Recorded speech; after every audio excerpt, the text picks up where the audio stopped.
तो आइए आज हम बात करते हैं चैप्टर 8 का जो अगला टॉपिक था। हमने पढ़ा था दाब की कलम के बारे में।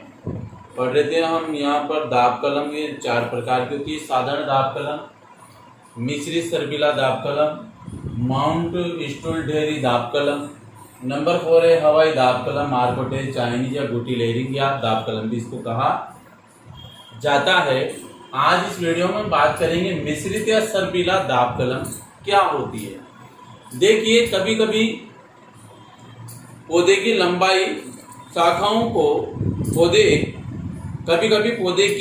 शाखाओं को साधारण दाब कलम की तरह है। साधारण दाब कलम का एक प्रकार कुछ भी नहीं है।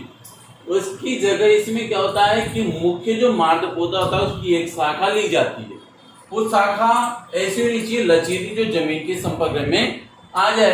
तो जैसे हमने ये जमीन के संपर्क में कोई चमेली, मोगरा, स्ट्रॉबेरी किन्हीं में से एक पौधे को लिया, जमीन में संपर्क में लेकर इसको सर्पिलाकार 3 से 4 जगह क्या करते हैं 2.5 सेंटीमीटर की यहाँ से छाल निकाल लेते हैं और छाल निकाले स्थान को जमीन में मिट्टी की सहायता से इस प्रकार दबाकर खूंटी की सहायता से रस्सी से बांध दिया जाता है ताकि ऊपर न जाए।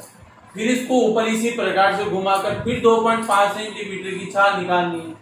फिर इस पर मिट्टी चढ़ाकर रस्सी की सहायता से खूंटी से बांध देनी, यानी लगभग 3 से 4 बार आपको उसी शाखा पर यह प्रक्रिया दोहरानी है। तो छाल उतारकर जमीन उन स्थानों को जमीन के अंदर 2 से 4 स्थान जो भी होते हैं जहां से 2.5 सेंटीमीटर की हमने छाल निकाली, उन स्थानों को हम जमीन के अंदर क्या करते हैं दबा करके खूंटी की सहायता से रस्सी से बांध देते हैं। इस तरह इस विधि द्वारा एक ही शाखा से अधिक पौधे कुछ ही दिनों में तैयार हो जाते हैं। प्रत्येक स्थान पर इस प्रकार से इसमें जड़ उत्पन्न होगी कुछ समय पश्चात, और जड़ उत्पन्न होने के पश्चात आप इन पौधों को या इन शाखाओं को इस प्रकार से मार्च पौधे से काट कर अलग अलग स्थान पर आरोपित, यहाँ से इसको काटा उठाकर दूसरे स्थान पर, इसको काटा दूसरे स्थान पर, इसको काटा दूसरे स्थान पर। तो इस प्रकार से एक पौधे से 3 से 4 पौधे एक ही शाखा से हम प्राप्त कर सकते हैं। तो ये है आपके मिश्रित या सर्पिलाकार का मतलब है इस प्रकार से सांप की तरह लिपटी अवस्था में इसको 3 से 4 जगह दबाया जाता है। या मिश्रित का मतलब है एक से अधिक बार। तो ये मिश्रित हो गया। मिश्रित में मतलब एक ही शाखा पर अनेक आपने दाब कलम करके इसको अलग अलग जगह पर रोपित कर दिया। इसके उदाहरण स्ट्रॉबेरी, चमेली, मोगरा आदि। साधारण दाब का ही उदाहरण है। अंतर इतना सा है कि इसमें मुख्य शाखा को लेकर जिस पे आप दाब कलम करना चाहते हैं उसके 3 से 4 जगह पर 2.5 सेंटीमीटर छाल उतारकर उन स्थानों को जमीन में दबाकर मिट्टी की सहायता से खूंटी से बांध दिया जाता है। उनमें कुछ ही समय पश्चात क्या होती है जड़ें उत्पन्न होने लगती है। जड़ें उत्पन्न होने के बाद इन पौधों को मात्र शाखा से काट करके किया गया जाता है। अलग अलग स्थानों पर लगा करके एक साथ 4 पौधे तैयार हम कर सकते हैं।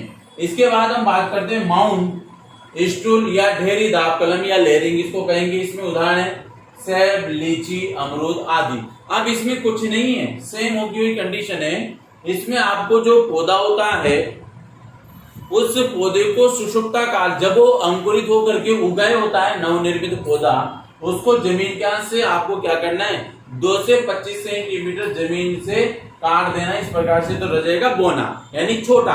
अब जो जमीन के संपर्क में से तना इतना सा जो रहा है यहाँ से क्या होगा छोटी छोटी क्या होगी प्रकलिकाएं या तने के बाद अनेक छोटी छोटी शाखाएं इस प्रकार से इसमें निकलना प्रारंभ होती है। शाखाएं निकल रही है।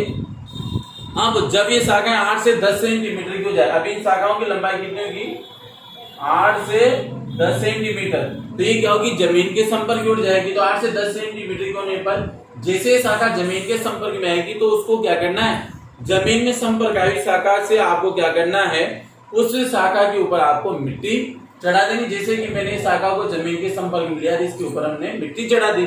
मिट्टी चढ़ाने के बाद मिट्टी के अंदर वो नवनिर्मित कोमल शाखा मिट्टी के अंदर दब जाती है, उसकी पत्ती बाहर आती है।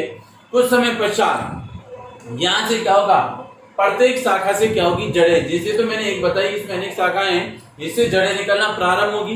तो अनेक शाखाओं को आपने इस मार्ग पौधे से उन नवनिर्मित शाखाओं को जगह जगह पे दबाया, जमीन के अंदर मिट्टी चढ़ाई, तो प्रत्येक शाखा से क्या होगी प्रकलिकाएं निकली होती इसमें। तो उन कलिकाओं से क्या होगा, यहाँ से जड़ें उत्पन्न होने लग जाती है, उससे एक नया पौधा। तो इस मार्ग पौधे से आप इसको यहाँ से काट करके दूसरे स्थान पर लगा सकते हैं। तो इस एक ही शाखा से आप हजारों पौधे या अनेक पौधे एक साथ तैयार कर सकते हैं।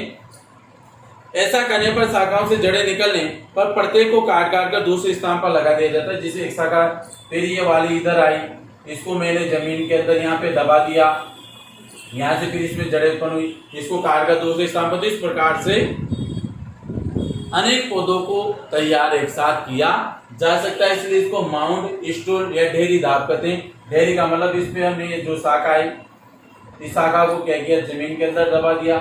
फिर इधर से कोई एक शाखा आई, इसको भी हमने क्या किया, यहाँ से जो निकली, इसको ये पत्ती है, इसको हमने मिट्टी के अंदर दबा दिया। यहाँ भी क्या होगा, जड़ उत्पन्न हो जाएगी। इसको यहाँ से काट देंगे, काटने के बाद दूसरे स्थान।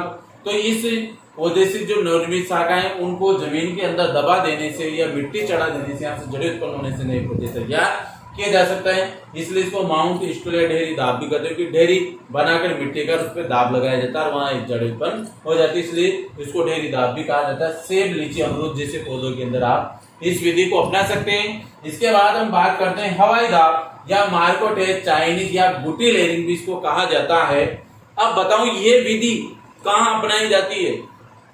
इस विधि को हम क्या कहेंगे, हवाई दाब के अतिरिक्त मार्कोटेज, चाइनीज या गुटी लेयरिंग या गुटी दाब कलम भी इसको कहा जाता है। इस विधि का उपयोग उन पौधों में किया जाता है जिनकी शाखाएं जमीन से काफी ऊंचाई पर होती है, वहां पर इस विधि का उपयोग किया जाता है। अर्थात जिन शाखाओं काफी ऊंची होती है, अर्थात इन्हें सुखाया नहीं जा सकता, ये शाखा काफी ऊंची होती है।